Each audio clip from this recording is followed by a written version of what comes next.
우선 오늘 목차부터 말씀드릴 텐데, 우선 처음에 데이터 분석과 업무 개요에 대해서 데이터 분석가가 어떤 일을 하고 어떤 역량이 좀 필요한지 그런 거에 대해서 말씀드릴 거고, 제가 뭐 주요로 지금 뭐 최근에 많이 하고 있는 5가지 업무, 뭐 지표 설계부터 시각화 대시보드 관리, 데이터 모델 향상 증진, 실험 계획, 성과 분석 이런 거에 대해서 좀 각각 자세히 말씀드리는 시간을 가져보도록 할 것 같습니다.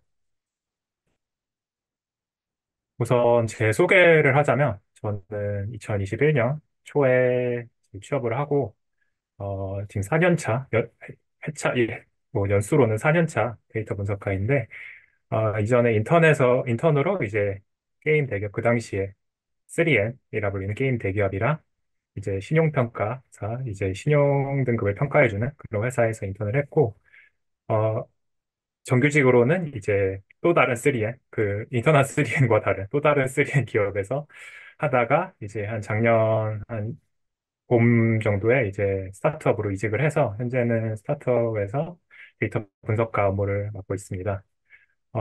학부로는 이제 문헌정보학과 은행통계학을 부전공했고 이제 석사로 이제 그 당시에 뭐 설립된 지 얼마 안 되었던 데이터 사이언스 이런 데이터 분석 관련된 과정을 밟게 되었고 그 후에 조금 뭐 공모전이나 이런 거 나갔고 그런 좀 포트폴리오를 통해서 이제 처음에 취업을 할 수 있었던 것 같습니다. 그래서 뭐 제 소개는 뭐더 궁금하시면 대답해 드릴 수도 있을 텐데 우선 여기까지 하면 될 것 같고요. 우선 데이터 분석 업무 개요에 대해서 말씀드리겠습니다. 그리고 참고로 뭔가 말씀드리자면 뭐 대부분 많이 아시겠지만 현직에서 챗GPT 같은 그런 AI 툴들을 되게 많이 쓰거든요.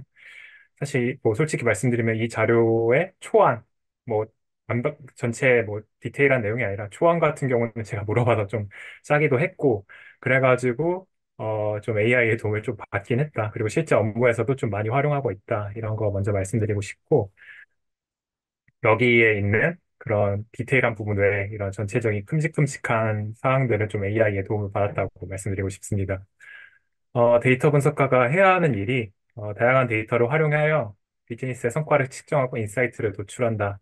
그리고 단순한 수치 해석을 넘어 데이터에 기반한 전략적 의사결정을 지원한다. 이런 것들이 뭐 사실 대부분의 회사에서 데이터 분석가가 해야 될 일이라고 느끼고 있습니다.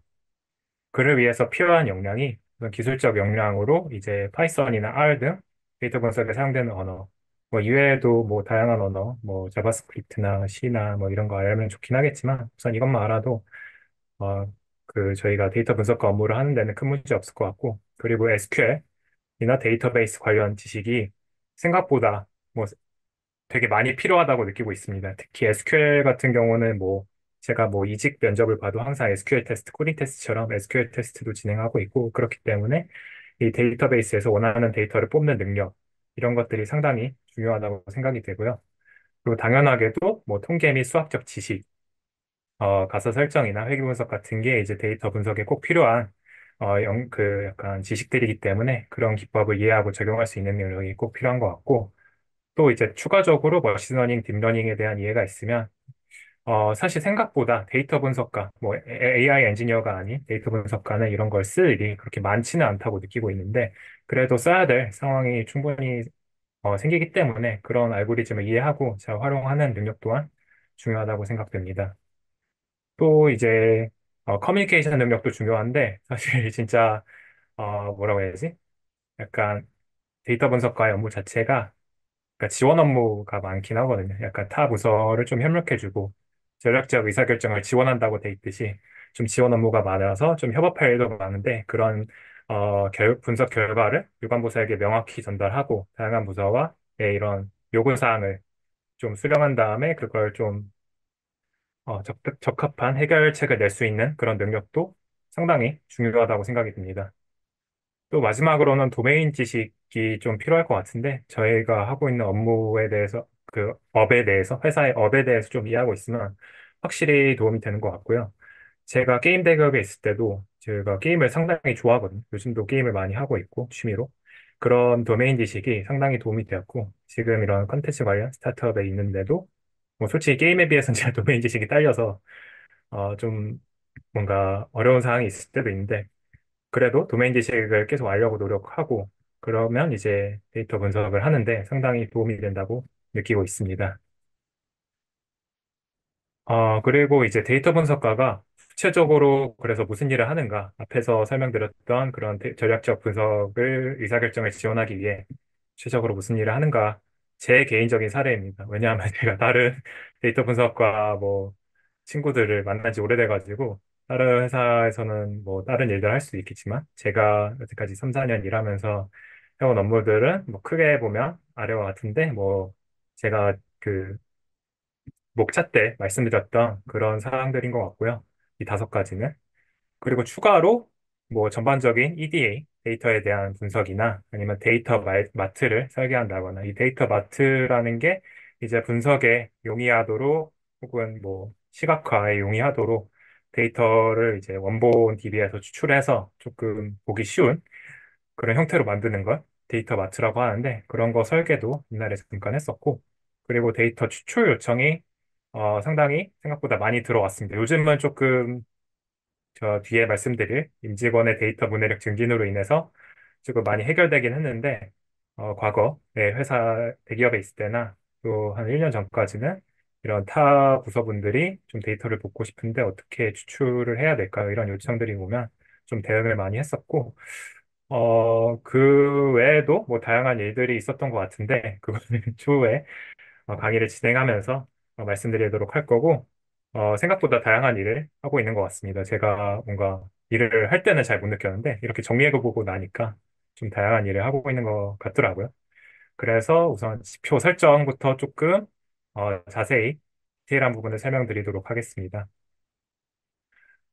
지표 설계를 왜 하는가? 항상 그 뭔가를 할 때 왜 하는가를 아는 것이 중요하다고 생각을 해가지고 좀 정리를 해봤는데, 성과 측정과 개선 방향 설정, 목표와 활동의 일관성 유지, 성과의 투명한 평가를 위해서 뭐 지표 설계를 한다고 좀 찾아보니까 나오더라고요. 저도 솔직히 이거에 다 공감을 하고 있고, 구체적인 지표를 통해서 어떤 부분이 잘 수행되고 있으며 어떤 부분이 개선이 필요한지 명확히 파악하기 위해서 좀 약간 중요 지표와 세부 지표를 설정하는 것이 중요하고 또 이제 사람들이 뭐 예를 들어 신규 프로덕트를 출시했을 때 딱 한 가지 지표만 보고 명확하게 이걸 높이고자 노력을 한다면 조금 업무 효율성이나 그런 것들이 개선이 될 수 있어서 그런 목적으로도 쓰이는 것 같고 이 경우에는 약간 북극성 지표라는 용어를 많이 쓰시더라고요.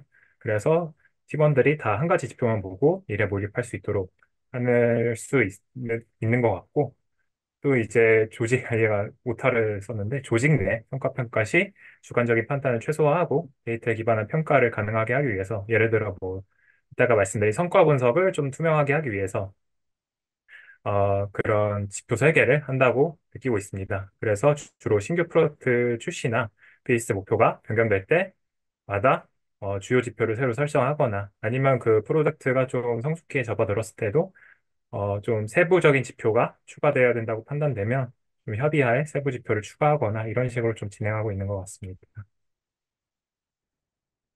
설계 순서, 지표 설계 순서를 좀 간단하게 말씀드리면 우선 비즈니스의 최종 목표를 설정하고 이럴 땐 주로 KPI, 매출이나 유저수 같은 게 많이 설정이 될 것 같고 이를 지원하는 하위 목표, 뭐 예를 들어 유저수면 뭐 신규 유저수나 단존율 등이 가장 그런 이걸 최종 목표를 지원하는 하위 목표이기 때문에 그런 거를 많이 좀 설정을 하고요. 그리고 이제 담당자 혹은 뭐 데이터 분석 팀 내에서 가장 중요한 지표가 뭔지, 그래서 가장 뭐 최우선적으로 봐야 될 지표가 뭔지 협의를 한 다음에 이제 그걸 만들게 됩니다. 지표를.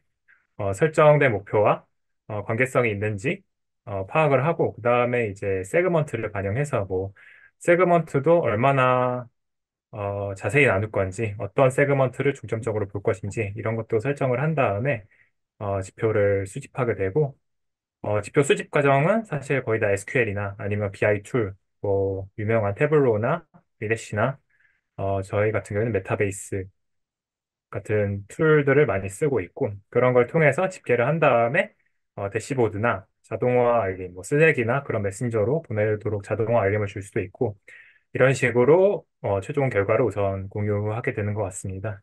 그리고 이제 피드백 반영 및 수정인데 사실 가장 처음 써는 정합성 검증 같은 경우에는 지표를 수집할 때 하는 게 더 맞다고 보고 만약에 틀리거나 그런 게 어쩔 수 없이 생길 경우가 있다 보니까 그런 건 좀 피드백을 빠르게 받아서 정합성을 맞추도록 수정을 하고 있고 또 이제 유관부서 뭐 마케팅 팀 혹은 뭐 운영팀 이런 분들이 조금 더 보고 싶다 아니면 이런 건 필요 없을 것 같다 이런 걸 좀 주기적으로 피드백을 받은 다음에 추가하거나 삭제를 하고 있고요.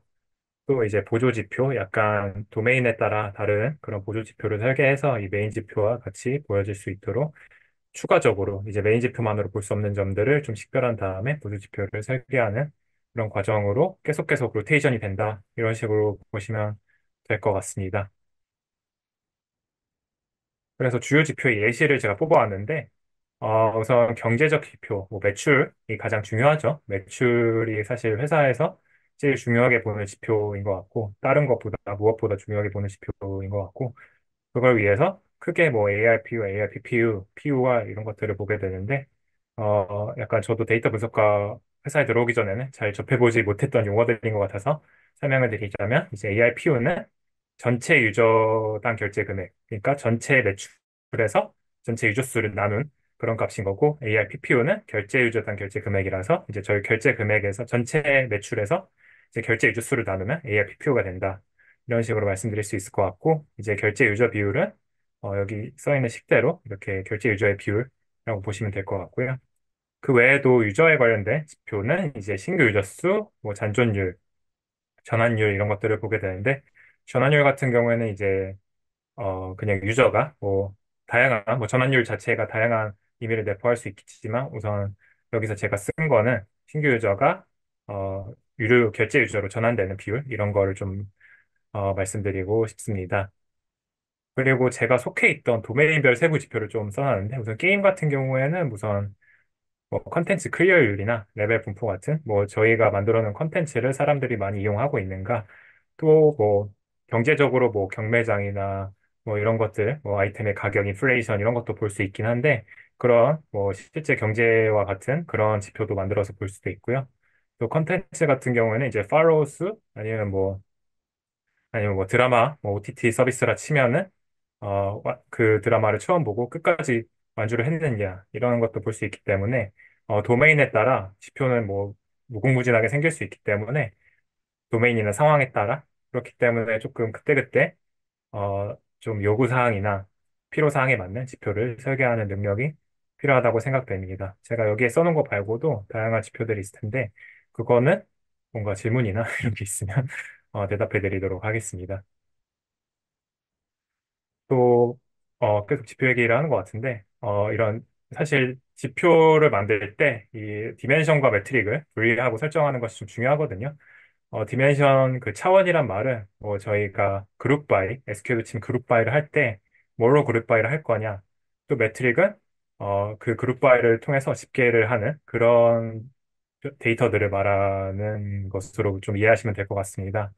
이걸 좀 나눌 이유가 너무 잘게 하게 되면 이제 차원의 수가 너무 많아지고 뭐 기술적으로는 그걸 그 데이터를 다 들여오는데 시간도 오래 걸리게 되고 또 이제 해석하는 거 있어도 좀 어려울 수가 있거든요. 그래서 뭐 예를 들어 국가별 뭐 한국의 신규 유저가 뭐 2024년 12월에 가입하고 한 사람들이 뭐 1시부터 2시까지 뭐 그런 식으로 쭈루룩 나열되면 너무 데이터가 많아서 해석하기가 힘들어질 수도 있기 때문에 제 경험상으로는 그렇게 잘게 분류하는 것보다 뭐 예를 들어 한국의 신규 유저의 뭐 매출 이런 식으로 좀 한 두세 가지로 분류하는 것이 좀 해석에도 용이하고 좀 인사이트를 찾는 거에도 용이할 것 같아서 이런 걸 좀 말씀드렸습니다. 과거 뭐 제가 게임 대기업에 있을 때는 너무 세세하게 나눈다는 인식이 있었어가지고 좀 이거는 따로 말씀드리고 싶어서 적어놨습니다. 그 다음으로 이제 대시보드의 설계 및 관리인데 사실 대시보드 툴이 여러 개가 있고 뭐 BI 툴이라고 부를 수 있는 그런 툴들이 여러 개가 있는데 제가 우선 뭐 많이 쓰시는 제가 그리고 써봤던 앰플리튜드, 태블로, 슈퍼셋 이런 걸 가져왔는데 뭐 보시면 어떻게 느끼실지 모르겠지만 대부분 비슷비슷하게 생겼습니다. 그리고 활용하는 방법도 뭐 차이가 있긴 하지만 그렇게 엄청나게 큰 차이는 나지 않는 것 같아요. 요즘은 제가 또 느끼기에 서로 뭐 장점들을 많이 참고하면서 수렴지나 약간 서로 간에 닮아가도록 진화하고 있기 때문에 어떤 대시보드를 쓰시든 간에 하나를 좀 자유롭게 쓰실 수 있게 되면 다른 것도 배우고 싶다. 이런 말씀을 좀 드리고 싶었고, 이제 이 대시보드를 이렇게 잘 표현하는 것들이 중요한데, 우선 대시보드는 이제 필요 요소들을 먼저 설명드리고 싶습니다. 우선 제목과 설명, 어떤 걸 나타내는 대시보드인지는 무조건 넣어야 되는 것 같고, 이제 필터, 이 필터가 되게 중요한데, 이제 필터를 좀 사용자가 능동적으로 설정할 수 있게 애초에 대시보드를 설계해야지 저희가 나중에 추후 관리할 때 뭔가 피드백을 덜 받을 수도 있고, 그렇기 때문에 우선 필터를 잘 설정하는 것이 중요하고, 여기서는 약간 기간 필터를 넣었고, 뭐 국가 필터나 뭐 유저의 형태, 뭐 신규 유저냐 아니냐 이런 필터를 넣을 수도 있고, 그런 식으로 다양한 필터를 제공하는 것이 중요하고요. 또한 모든 BI 툴에서 이런 걸 지원하기 때문에 그런 필터를 잘 활용하는 것이 좋을 것 같습니다. 그리고 이제 차트 혹은 테이블로 이렇게 원하는 데이터를 나타내 주게 되는 거고, 차트의 형태는 뭐 데이터 스튜디오나 태블로나 뭐 이런 툴들을 보시면 아시겠지만 상당히 다양하게 그 툴들에서 지원하고 있으니까 그 차트를 좀 잘 설정하는 것도 차트의 그런 유형을 잘 설정하는 것도 좀 중요하다고 볼 수 있을 것 같습니다. 여기서는 뭐 바 차트나 라인 차트를 좀 주로 활용해서 시각화를 한 것 같습니다. 우선 그리고 대시보드를 이렇게 만들 때 중요하게 봐야 될 것들이 이제 사용자의 목적을 우선 대시보드를 왜 이렇게 활용해야 되는지 그런 걸 먼저 좀 살펴보는 게 중요하고 또 은근히 중요한 게 가장 중요한 지표를 잘 보이게 배치해야 됩니다. 뭐 앞서 말씀드린 매출이나 이런 것들을 좀 잘 보이도록 해야지 좀 사람들이 보기 쉬우니까 또 이제 저희가 나중에 관리할 때도 조금 가장 위에 있는 걸 관리하기 쉬우니까 그런 식으로 배치하는 것이 또 좋은 것 같다고 느껴지고 있고요. 또 이제 실시간으로 업데이트하기 어렵기 때문에 보통 1배치, 1단위로 이렇게 업데이트하기 많이 설정을 하고, 그리고 이제 실제 저희 진짜 데이터베이스랑 이제 대시보드 간에 이제 데이터가 차이가 나는 경우도 가끔 있기 때문에 그런 정합성 검증도 중요하다고 볼 수 있을 것 같습니다. 그리고 마지막에 쏘는 보안과 접근 제한 같은 경우는 회사의 뭔가 정책마다 다를 것 같은데, 지금 있는 회사는 저희 모든 데이터를 전 사원이 볼 수 있도록 하게 하고 있는데 전에 있던 게임 회사 같은 경우는 이제 게임마다 사업부가 다 다르니까 그 사업부끼리 데이터를 공유하지 못하도록 했거든요. 그런 것도 이제 좀 만약에 그런 경우에는 이런 보안 같은 경우도 중요한 사항이라고 볼 수 있어서 이렇게 적어놨었습니다. 어쨌든 이런 요소를 고려해서 앞에 있는 것처럼 이런 사항들을 넣어서 대시보드를 잘 만들면 된다. 그러니까 이런 식으로 말씀을 드리고 싶습니다. 이제 다른 얘기로 넘어와서 임직원 데이터 문해력 증진이라고 되어 있는데 이거는 제가 솔직히 뭔가 업무 공고에도 없고 이런 걸 많이 하는 회사가 많이 없을 것 같긴 해요. 저희 회사가 좀 특별한 것 같고 저희 팀장님이 좀 이런 걸 많이 원하시는 것 같아서 하고 있는데 조금 데이터를 읽고 이해한 것을 바탕으로 분석 결과를 전달하는 능력 그리고 이런 책도 있는 걸 봤습니다. 데이터 문해력이라는 책도 있고 그런 것들을 의미하는 게 데이터 문해력이라고 하는데 솔직히 말씀드리면 이 책을 읽진 않았고요. 어, 저희 보통 약간 데이터 직군이 당연히 이런 문해력이 있는 게 가장 중요하겠지만, 뭐 PM이나 아니면 마케터분들 혹은 개발자분들에게도 의사결정의 명확성 또는 문제해결 능력 향상을 위해서 이 문해력이 중요하다고 생각되고 있습니다. 그리고 이제 저희에게 중요한 이유도 저희의 그런 업무에 있어서 능력뿐만 아니라 앞서 말씀드린 데이터 출처 요청, 이게 은근히 시간을 많이 잡아먹거든요. 그런 걸 조금 감소시킬 수 있고, 또 저희가 도출한 인사이트, 분석 결과에 대한 설득력을 좀 강화시키기 위해서, 예를 들어 저희가 아무리 딥러닝, 머신러닝 돌리고, 회귀 분석을 하고, 이런 게 유효하다고 했는데, 그게 뭔지 처음부터 일일이 설명하려면 좀 힘듭니다. 만약에 그런 게 뭔지 대충이라도 알고 계시다면, 그런 걸 좀 설명하기가 쉽기 때문에, 이런 데이터 직군에게도 도움이 될 거라고 판단해서, 저희 부서에서는 좀 한 반기마다 이런 임직원의 데이터 문해력 증진을 위한 방안, 교육 같은 걸 실시하고 있습니다. 그런 교육을 실시했기 때문에 이런 저 오늘 특강 같은 경우도 생각보다는 제 생각 아예 처음 하는 것보다는 조금 부담감을 덜어서 준비할 수 있었고요. 이런 식으로도 좀 도움이 됐던 것 같습니다. 뭐, 이렇게 전과 후를, 데이터 문해력 정진 전과 후를 따지는 이런 표를 그려봤는데, 사실 뭐, 그냥 대략적으로 이런 게 있다라고만 보시면 되고, 앞서 말씀드린 내용입니다. 뭐, 추출 요청을 좀 간소화하고, 커뮤니케이션을 강화하고, 인사이트 전달 시 설득력을 강화하는 그런 효과를 볼 수 있기 때문에, 이런 데이터 문해력 증진을 위한 교육 같은 걸 진행했다고 보시면 될 것 같습니다. 그래서 저희 회사에서는 약간 지금 SQL이나 통계 같은 교육을 조금 실시했었고요. 바로 한 지난주까지, 지난주가 아니라 그저께까지 실시를 하고 왔었고, 일정 시기마다 그래서 교육을 했었고, 뭐, 가설 검증 방법론, 간단한 가설 검증이나 SQL 문법 같은 거를 좀 교육을 했었고, 개개인을 조금 직접적으로 가르칠 수 있어서 조금 예시도 줄 수 있고 제가 알려드릴 수도 있어서 좀 개개인이 그런 능력을 습득하는데 좀 도움이 되었다고 생각합니다. 하지만 신규 입사자에게 계속해서 이런 걸 해야 되고 교육에 그래서 교육 자료를 만들고 강사로 참여하는 것 자체도 일이기 때문에 그런 거는 조금 안 좋았어가지고 추후에는 이런 LLM을 활용한 요즘 뭐 다양한 회사에서 많이 쓰이는 그런 챗봇 시스템을 활용해서 조금 저희 내부 데이터 같은 걸 조금 미리 저장한 다음에 뭐 자연어, 텍스트 SQL이라고 많이 표현하시는데 그런 거를 통해서 바로 나올 수 있는 시스템을 제작하는 것이 저 개인적으로 낫다고 생각해가지고 아마 내년에는 조금 데이터 엔지니어 분들이랑 그런 작업을 할 수도 있을 것 같다는 생각이 듭니다. 물론 이게 위에서 한 교육보다 좀 복잡하고 어렵고 처음에 구축하는 과정이 그리고 신뢰도에 처음에는 문제가 생길 수 있을 것 같은데 우선 이런 자동화를 통해서 얻을 수 있는 이점 또한 크다고 생각을 해가지고 개인적으로는 내년에 아마 회사에서 타 부서와 협력을 해서 진행할 수 있을 것 같습니다. 이런 식으로 조금 문해력 증진을 위해서 노력을 많이 했다고 보시면 될 것 같습니다. 또 이제 대부분의 데이터 분석과 채용 공고에 나와 있는 실험, 이렇게 실험을 설계하고 이런 걸 평가하는 방법, 능력들이 제가 최근에 채용 공고를 보면 많이 나오고 있습니다. 그중에서도 뭐 이런 스타트업, 특히나 뭐 스타트업에서는 A/B 테스트를 많이 시행하는데 데이터 기반 의사결정을 하고 또 이제 어플리케이션, 프로덕트를 최적화하고 또 리스크 관리를 하기 위해서 A/B 테스트를 많이 한다고 보시면 될 것 같습니다. 1번이 제일 제 생각에 가장 주요한 이유라고 생각이 되고요. 인과관계를 검증할 때 가장 편리하면서도 강력한 방법이기 때문에 A/B 테스트를 좀 잘 설계하고 시행하는 것이 다양한 프로덕트의 중요한 요소라고 보시면 될 것 같습니다. 또 이번 최적화 같은 경우는 이제 최적의 버전을 찾는 개념인데 뭐 이건 당연하다고 볼 수도 있을 것 같고 미국의 뭐 유명한 빅테크 중 뭐 구글이나 이런 데는 아마존이었나? 그런 데는 한 팀이 일주일에 뭐 한두 개씩 실험을 계속해서 돌려가면서 최적의 버전을 찾는다고 하더라고요.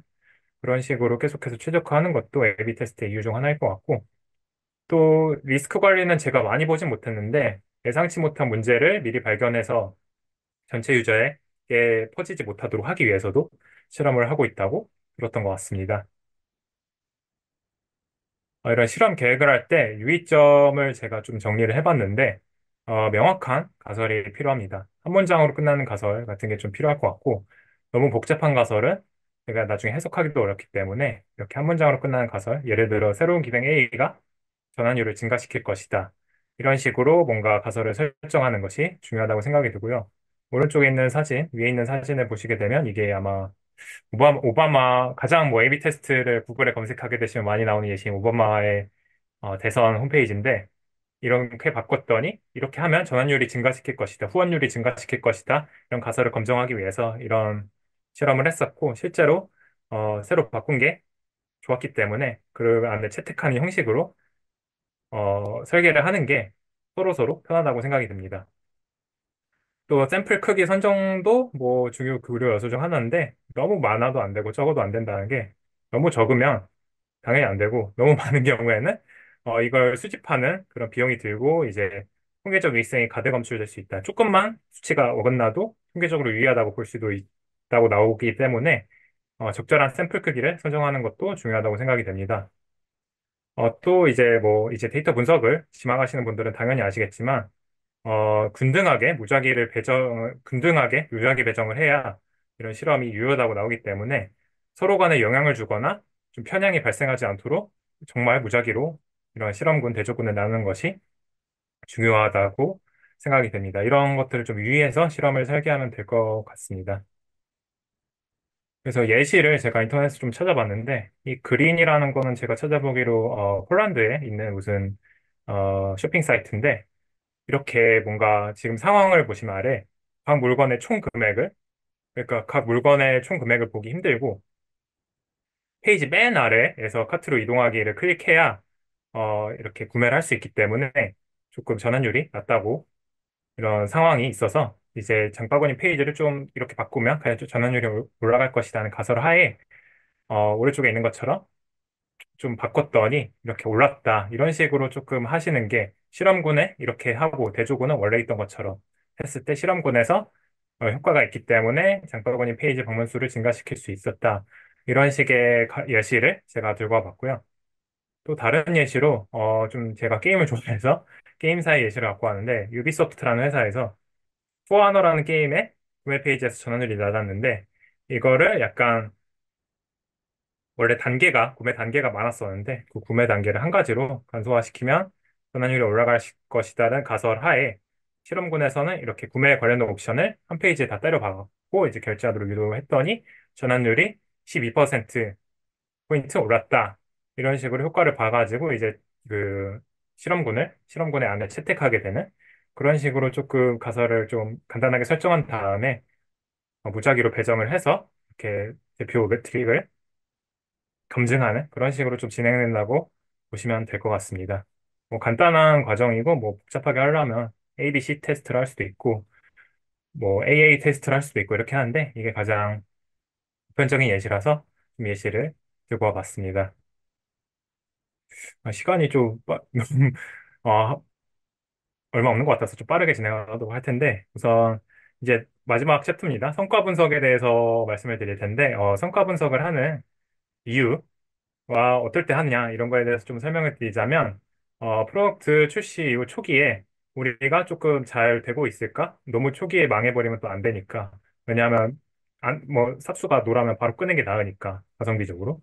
그런 식으로 한번 초기에 한번 하는 것 같고, 실험이 끝나거나 아니면 매초에 뭔가, 설정해 놓은 기간이 끝났을 때, 실제로 행한 실험이 타겟 매트릭, 목표 지표에 유의미한 변화를 주었는가를 확인하기 위해서 성과 분석을 주로 시행하는 것 같습니다.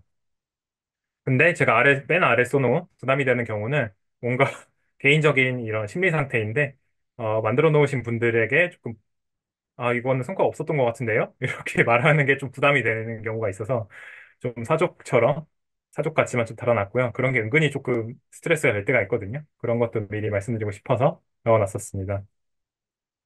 평가 분석 시 유의점도 약간 데이터 정합성을 확인하는 것이 제일 중요하고, 목표 지표를 사전에 미리 제대로 설정하는 것이 중요하다고 생각됩니다. 뭐 어떤 지표를 볼 것인지 미리 설정을 하면 제가 방금 말씀드린 이런 부담이 되는 경우를 좀 줄일 수 있기 때문에 그 지표를 제대로 설정을 하고 각 이런 그런 실험이나 프로젝트에 맞는 적합한 분석 방법론을 설정하는 것도 중요하다고 생각이 듭니다. 성과 분석 방법론은 이렇게 두 가지로 적어놨는데, 단순하게 수치를 비교하는 게 편할 때도 있어서 이렇게 할 수도 있고, 인과 분석, 코저 인퍼런스라고 하는 그런 인과 분석을 실행해서 정말 이게 인과적으로 의미했는가, 이런 걸 파악할 때가 있는 것 같습니다. 단순 수치 비교 같은 경우에는 KPI가 발생되었는지 그냥 이전과 이후를 비교하거나 세그먼트별로 비교를 하거나 이런 식으로 볼 때가 많고 예를 들면 뭐 신규 유저의 잔존율을 노린 프로덕트를 제작했을 때 그냥 이전과 이후로 증가를 했는가? 잔존율에 대한 명확한 정의를 한 다음에 증가를 했는가를 보게 되면서 이 정도 증가시켰다. 그러니까 이렇게 보는 게 좀 대체적으로 일반적으로 많이 쓰는 것 같은 방법론이면서도 뭐 복잡하지 않고 단순하기 때문에 여러분들이 이해하기도 좋고 그래서 좀 간단한 실험 같은 경우에는 이렇게 할 때도 많은 것 같습니다. 하지만 좀 크거나 중요한 실험 같은 경우에는 이렇게 A/B 테스트를 하거나 좀 본격적인 성과 분석 방법론, 뭐 이중차분법 뒤에 뭐 PSM 같은 방법론을 쓰게 되는데 차분법 같은 경우는 이렇게 시계열에 따라서 두 집단의 추세를 비교하면서 통제군과 대조군의 차이를 판단하는 그런 방법이고, 어, 구독 서비스 추가에 대한 성과 분석, 이건 제가 실제로 진행한 분석인데, 실험군과 대조군을 분류한 다음에 이 구독 서비스가 이제 구독 서비스를 구매한 사람, 안 한 사람에 대해서 구독 서비스 출시 전후에 대해서 어떤 전환율 같은 아니면 잔존율 같은 지표의 변화가 있었나 이런 거를 조금 탐색하는 것이 이런 이중차분법의 개념이라고 볼 수 있을 것 같습니다. 그리고 뭐 성과 분석 방법론 중에 하나가 뭐 성향 점수 매칭이라는 방법인데 실제로는 방금 말씀드린 구독 같은 경우에 A/B 테스트를 뭔가 하기가 힘들죠. 어떤 A군에는 구독을 하라 그러고 B군에는 구독 안 하고 그러고 뭐 무작위로 선택할 수도 없기 때문에 그런 경우에 조금 쓸 수 있는 방법인데 어, 뭔가 아무래도 구독 같은 경우로 또 예를 들면 구독한 사람이 아무래도 안 구독한 사람에 비해서 전반적인 지표가 높을 확률이 높습니다. 그래서 그걸 최대한 비슷한 사람을 매칭시켜서 좀 1대1 혹은 1대 N으로 나눈 다음에 그 두 집단을 비교하면서 이렇게 지표가 성장을 했는지 판단하는 방법이 이런 PSM, 성향 점수 매칭 방법론이라고 간단하게 설명드릴 수 있을 것 같습니다. 그래서 오른쪽에 그림을 보시면 조금 랜덤하게 어, 뽑은 다음에 그 랜덤한 거를 이제 최대한 비슷한 집단을 특성을 가진 사람들끼리 짝지은 다음에 이렇게 실험군과 대조군으로 이렇게 분류를 해서 보는 방법을 이런 성향점수 매칭 방법론의 하나라고 보시면 될 것 같습니다. 제가 마지막에는 조금 랩을 하고 급하게 지나가서 좀 분량 조절에 실패했던 것 같은데, 여기까지가 제가 뭔가 지금 데이터 분석가로서 회사에서 주로 하고 있는 일들을 설명드린 챕터이고, 조금 제가 아까 듣기로는 쉬는 시간 잠깐 가진 다음에 질문을 좀 써주시면 제가 읽으면서 좀 대답을 해드리는 시간을 가지면 될 것 같습니다.